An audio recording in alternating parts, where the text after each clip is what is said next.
बस तो इस छोटी सी क्लास में हम बात करेंगे how to calculate IQ level. तो आईक्यू लेवल को यानी कि इंटेलिजेंस क्वोशंट को आप कैसे कैलकुलेट करेंगे। लास्ट क्लास सीडीपीके में मैंने आपको बताया था कि इंटेलिजेंस होती क्या है, इंटेलिजेंट किसको कहते हैं, और इंटेलिजेंट क्वोशंट होता है कि कितना मेजर इंटेलिजेंट है कोई बच्चा, ये मेजरमेंट करना है इंटेलिजेंस को। तो इसका जो फॉर्मूला है ये दिया था लुइस टर्मन ने, ठीक है, किसने दिया था? लुइस टर्मन ने दिया था। और ये आईक्यू इज इक्वल टू, उन्होंने बताया था कि mental as upon chronological age into 100। Mental as क्या होती है? ये किसी प्रोफेशनल के द्वारा चेक की जाती है। जैसे कोई भी बच्चे की एक्चुअल एज कहते हैं क्रोनोलॉजिकल एज को। तो 10 साल का बच्चा है, कभी कभी आपने घर में सुना होगा माँ बाप बोल देते हैं है तो 10 साल का, लेकिन बात ऐसे करेगा जैसे कि 15 साल का हो, 20 साल का हो, तो वो मेंटल एज हो जाती है। वैसे माँ बाप के कहने से मेंटल एज नहीं निकलती है, ये सिर्फ बातें प्रोफेशनल ही चेक करते हैं।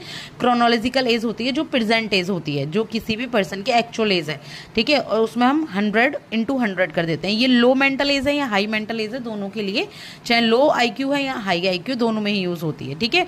तो एज है जैसे 10 साल की, अब हम बताते हैं एग्जांपल के थ्रू, और मेंटल एज है 12 साल, ठीक है। एज 10 साल है, मेंटल एज है 12 साल। एचटेट में हमेशा ये क्वेश्चन आता है कि अगर एज इतनी है, मेंटल एज इतनी है, तो आईक्यू क्या होगा, ठीक है, ऐसा क्वेश्चन आता ही आता है एचटेट में।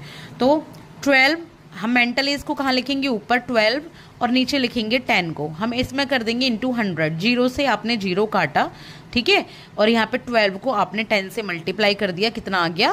120। आई होप कि इतना तो आप कर लेंगे।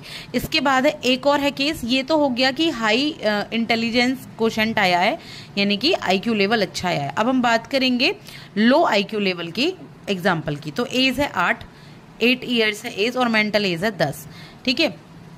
एक्चुअल एज कितनी है? 8 है, लेकिन मेंटल एज कितनी है? 10 है।